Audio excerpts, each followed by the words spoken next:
அப்போது இப்படி இந்த விஷயங்களெல்லாம் புரிஞ்சுக்கிட்டு தான் நம்மளுடைய ஒவ்வொரு முன்னோர்களும் அடுத்தடுத்த முறையினருக்கு கடத்திக்கிட்டே இருந்தாங்க. அடுத்தடுத்த தலைமுறையினர்களும் கொஞ்சம் கொஞ்சமாக தங்களுக்கு மூதாதையர்கள் உணர்ந்ததை புத்தகங்கள் வழியாக, அதாவது ஓலைச்சுவடிகளாக இருக்கட்டும், அவங்க எழுதி வச்ச குறிப்பிலிருந்து உணர்ந்து தொடர்ந்து வலியுறுத்திக்கிட்டே வந்தாங்க.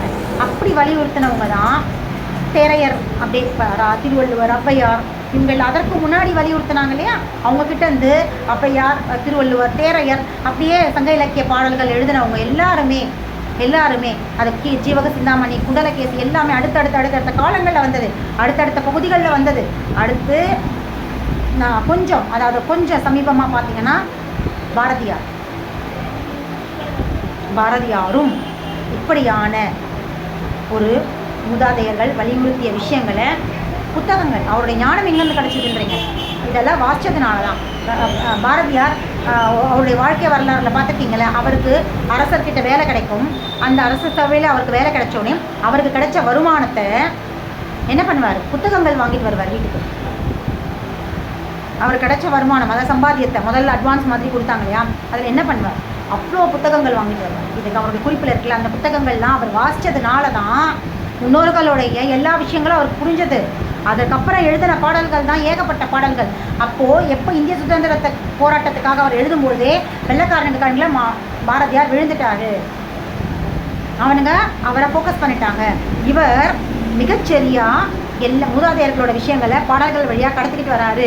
இவருடைய பாடல்களை படிக்கிற அடுத்த தலைமுறையினர் நிச்சயமாக இந்த பிரபஞ்ச ரகசியத்தை புரிஞ்சுக்குவாங்க அப்படிங்கிறத புரிஞ்சுக்கிட்டான், பாடல்களை புரிஞ்சுக்கிட்டாங்க.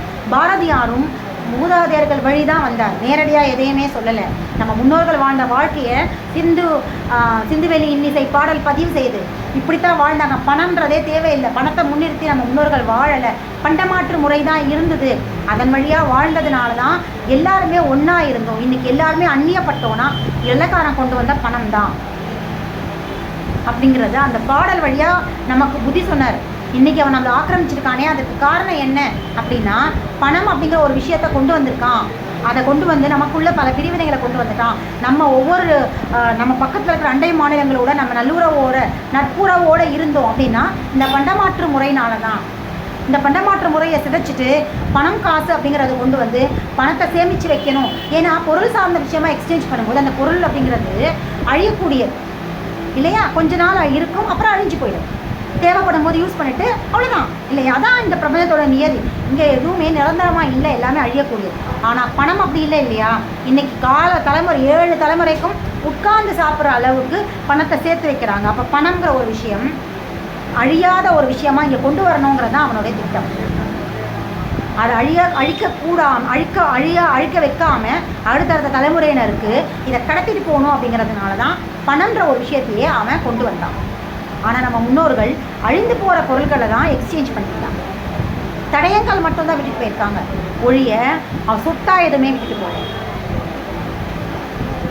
அவங்க அதாவது தடயங்கள் எதற்கு, நாங்கள் வாழ்ந்த தடயங்கள் தானே தவிர அடுத்த தலைமுறையினர் அதை வச்சு பிழைப்பு நடத்துறதுக்காக எதுவுமே இல்லை. பிழைப்பாக எதை சொல்லி கொடுத்தாங்க, அவங்களுடைய வாழ்க்கை முறையையும் அவங்க கற்றுக்கிட்ட கலைகளையும் தான் சொல்லி கொடுத்துட்டு போனாங்களே ஒழிய அதுவுமே கருவாதான் சொல்லி கொடுத்தாங்க. குரு நீ தான்ப்பா தேடிக்கணும். எத்தனை நுட்பம் கொண்டவர்கள் நம்ம முன்னோர்கள்.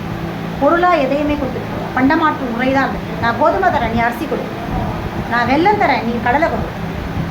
இதை தான் நம்ம பாரதியார் சிந்துவெளி இன்னிசையில் பதிவு செய்கிறார். அப்போவே வெள்ளைக்காரர்களுடைய இதில் விழுந்துட்டார். அப்போ இவர் மூதாதையர்களை எல்லா விஷயத்தையும் புரிஞ்சுக்கிட்டாரு. எதிர்காலத்தை பற்றி பதிவு செஞ்சுட்டு வராரு. எதிர்காலத்தில் இலங்கைக்கும் இந்தியாவுக்குமான ஒரு பாலத்தை அமைக்கணும் அப்படிங்கிறதையும் சொல்லிட்டாரு. சேது பாலம் பார்த்துருக்கீங்களே, அந்த பக்கம் இருக்க வாலிநோக்கம் பக்கம்லாம், ராமேஸ்வரம் பக்கம், இது எல்லாமே ராமாயணத்தை. அவர் ஏன் பாரதியார் நல்லாவே தெரியும் நமக்கு. அவருக்கு பிறந்த குலம் வேணால் பிராமண குலமாக இருக்கும், ஆனால் அவர் எல்லா மக்களையும் எல்லா சாதியினரும் ஒரே மாதிரி பார்த்தவர் தான். அவர் எந்த விதமான ஒரு கடவுள் நம்பிக்கைக்கு ஆட்பட்டவர் இல்லை. அவர் கடவுளை பற்றி மிகச்சரியாக புரிஞ்சதுனால தான் கண்ணனை கடவுளாக வணங்காமல் நண்பனாக பார்த்தார். ஏன்னா கண்ணன் அப்படிங்கிறவன் மனிதன், மூதாதையர், அவன் மனுஷன். அப்போ மனுஷனை நட்பாவோ ஒரு தோழனாவோ இல்லை சகோதரனாவோ தான் பார்க்க முடியும். இப்போ மூதாதையரை அவர் எப்படி பார்த்தார், ஒரு நட்பாக பார்த்தார். ரெண்டாவது விஷயம் என்ன, யாதுமாகி நின்றால் காளின்னு சொன்னார். எதை வச்சு சொன்னார்? பிரபஞ்சத்தோட படைப்பு சக்தி யாருன்னா பெண் தான். அதனால்தான் அதை அவள் பெண்ணை வணங்கி சக்தி அப்படிங்கிற அவர் வந்து எந்த பெண்ணையும் அவர் சொல்லலை, சக்தியாக தான் பார்த்தார் பெண்ணை. பெண்ணை ஒரு சக்தியாக வச்சு கொண்டாடினார். அதை வணங்கினார், பெண் சக்தியை வணங்கின அவர். ஏன் வந்து கிருஷ்ணரை வணங்கலை? கல்விக்கு பெண் தான், எல்லாத்துக்குமே பெண் தான். ஆக்கம், படிப்பு, கல்வி, உருவாக்கம், அழித்தல், காத்தல், வேட்டையாடுதல், உணவு வழங்குதல், எல்லா விதமான இயக்கங்களுக்கும் பிரதானமானவள் பெண் தான், பெண் சக்தி தான். அப்படிங்கிறதுனால தான் அவர் எல்லா இடத்த பெண்களை வணங்கினார், கடவுளாக வணங்கலை. பெண் தான் எல்லாத்துக்குமான ஆணிவேர். அப்படிங்கிறதுனால தான் அவர் காளி, சரஸ்வதி போன்ற பெண்களை வணங்கினார். அவர் அதை பேராக தான் வச்சுக்கிட்டாரே தவிர பெண் சக்தி அப்படிங்கிறது தான் அடிப்படை. ஏதாவது ஒரு பேரை வச்சு சொல்லணும் இல்லை, இது சேர், இது டேபிள், இது ஃபோன் அப்படின்ற வார்த்தை பயன்பாடு தான் அங்கே ஒழிய அதற்கு பின்னாடி அவர் எந்த விதமான கடவுளையும் ப்ரமோட் பண்ணலை, ப்ரொபகண்டாவும் பண்ணலை. அப்போது இது எல்லாத்தையுமே கவனித்தாங்க யார்? இதெல்லாம் எங்கேருந்து கற்றுக்கிட்டார்? பலவிதமான நூல்களை வந்து அவர் வாசித்தவர் பாரதியார். நம்ம முன்னோர்களுடைய எல்லா நூல்களையும் வாசித்து ஒவ்வொருத்தையும் ஆராய்த்த. இது என்ன இப்படி இருக்குது, இதுக்கும் இவ்வளோ ஒரு கனெக்ஷன் இருக்கே, திருக்குறளுக்கும் ஔவையாரோட பாடல்களுக்கும் இருக்கிற ரிலேஷன் ஒரே மாதிரி இருக்குது. அப்போ ஆராய்ச்சி செஞ்சார். ஏன்னா ஒரு நூல்களையோ 1-2 நூலை மட்டும் படித்தவங்களால இதை செய்ய முடியாது. பலதரப்பட்ட நூல்களை வாசித்தவங்களால மட்டும்தான் ஏதோ நம்ம முன்னோர்கள் சொல்ல வராங்க, இவரும் அதே விஷயத்த சொல்கிறாங்க, இவங்களும் அதே விஷயத்த சொல்கிறாங்க அப்படிங்கிறத அப்போ தான் அவங்களுடைய பார்வை வந்து தொலைநோக்கு பார்வையாக மாறும். அதுக்கப்புறம் தான் அவங்க மூதாதையர்களுடைய மறைப்பொருட்களை புரிஞ்சுக்குவாங்க, புரிதலுக்கே வந்தாங்க. அப்படி தான் பாரதியார் புரிதலுக்கு வந்து அடுத்தடுத்து அவருடைய பாடல்களை ஆய்வு செஞ்சு பாருங்கள். நம்ம மூதாதையர்களுடைய அத்தனை தத்துவங்களையும் பிரதிபலிக்கிற விஷயமா இருக்குது. இயற்கையாக வணங்கினார். காக்கை, குருவி, மரம், செடி, கொடி இது எல்லாத்தையும் வணங்கினவர் தான். அது எல்லாத்தையும் போட்டுனார். எல்லாத்தையுமே அன்றைக்கே சிட்டுக்குருவியை பற்றி பாடல் எழுதினார். ஏன் அப்படின்னா எதிர்காலத்தில் சிட்டுக்குருவிக்கு பல ஆபத்துகள் இருக்குங்கிறத உணர்ந்து தான் சிட்டுக்குருவியை பற்றி அன்றைக்கே பாடல் எழுதினார். இப்படி எல்லாத்தையுமே முன்னாடியே அறிவுறுத்தினவர் தான் பாரதி. இது எல்லாத்தையும் கண்டுபிடிச்சி தான் இவர் வந்து இன்னும் இருந்தார்னா பிற்காலத்தில் நம்ம மக்களை வந்து இன்னும் இந்த கரெக்டான சரியான பாதையில் கொண்டு போயிடுவார். இதன் வழியாக இவங்களுடைய மதி, அதாவது பிறண்டிருந்த மதி திரும்பவும் நார்மலுக்கு வந்து எதிர்காலத்தில் இவங்க மேலுக்கு வந்துடும். இந்திய பிரதேசம் மேலே வந்துடும். அமெரிக்கா, இங்கிலாந்து போன்ற நாடுகள் இவங்களுக்கு கீழே ஆகிடும் அப்படின்னு சொல்லிட்டு பாரதியாரை இயற்கை வழியாக இறந்ததா அதாவது யானையை ஏவி அதற்கு பின்னாடி அந்த பாகன் இருந்தான். அந்த பாகனை கைக்குள்ளே போட்டு அவனை வச்சு யானையால் மிதிக்க வச்சு கொண்டுட்டாங்க. கேட்டால் யானை மிதிச்சு செஞ்சதா? இன்றைக்கி இருக்கிற மாதிரி அன்றைக்கி அவ்வளோ சீக்கிரம் எதையும் கண்டுபிடிச்சிட முடியாது. யானை வச்சு கொள்றதுன்றது இன்னும் வாய்ப்பே இல்லை. யானைக்கு மதம் பிடிக்கும் அப்படிங்கிறது நேச்சர். யானைக்கு ஏன் மதம் பிடிச்சிச்சு? மதம் பிடிக்க வச்சாங்க. அந்த பாகன் கிட்ட தான் எல்லாமே. அவன் தானே அதை மெயின்டைன் பண்ணுறான். அதை எல்லாத்தையுமே நுணுக்கமாக தெரிஞ்சவன் இல்லையா? அதற்கு என்ன செஞ்சு அதுக்கு மதம் பிடிக்குன்றத ரொம்ப மிகச்சரியாக புரிஞ்சவன். அதை அவன் செயல்படுத்தினா அது வழியாக அவரை விதிப்பட்டு இறங்கும். இதுதான் பாரதியாருடைய வரலாறு.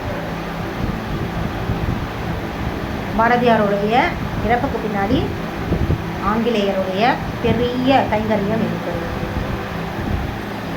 இன்னும் நிறைய விஷயங்கள் அவருடைய ஒவ்வொரு பாடல்களையும் எல்லாமே நம்ம திருக்குறள்லேருந்து பாதி பிரதிபலிக்கும். நிறைய பாடல்கள் பாரதியாரோட பாடல்கள் எல்லாமே திருக்குறளோட நிறைய விஷயங்களை பிரதிபலித்து தான் எழுதியிருக்கார். முக்கியமான விஷயம் இந்த சிந்துவெளி பாடல் வந்து மூதாதையர்களை பற்றி மிகச்சரியான குறிப்பு. அதையே அவர் சிந்துவெளி எழுதணும். இந்தியா ஃபுல்லாக அவர் தமிழகத்தில் பிறந்தவர். இந்தியா மொத்தம் இணைக்கணும்னா இந்த பக்கம் எழுதியிருக்கலாமே, வெஸ்ட் பெங்கால் சைடு எழுதியிருக்கலாம், இல்லை காஷ்மீர் பக்கம் எழுதியிருக்கலாம், இல்லை கன்னியாகுமரி பக்கம் எழுதியிருக்கலாம். அவர் ஏன் சிந்துவெளிக்கு போனார்? அவருக்கு நல்லா தெரியும் மூதாதையர்களுடைய பிறந்த இடம் சிந்துவெளி தான். எல்லாத்தையும் பதிவு செஞ்சிட்டார். ஆதி காலத்திலேருந்து மொத்தத்தையுமே அந்த பாடலை பதிவு செஞ்சிட்டார். தீர்வையும் சொல்லிட்டார். இலங்கையும் இந்தியாவும் இணைக்கிற இதை தான் ராவணனுடைய ராமாயணம் சொன்னதை தான் அவரும் சொல்லிட்டாரு. ராமாயணம் தான் மிகச்சரியான தீர்வு. இன்றைக்கான பிரச்சனைக்கான தீர்வு ஒளிஞ்சிருக்கிற இடம் ராமாயணம். இன்றைக்கான பிரச்சனைக்கான ஆணிவேர், பிரச்சனை உருவான இடம், அதற்கான கரு எங்கென்று சொல்கிறது தான் மகாபாரதம். ராமாயணம் சொல்யூஷன். மகாபாரதம் பிரச்சனை எப்படி உருவாச்சு அப்படிங்கிறத சொல்கிறது மகாபாரதம்.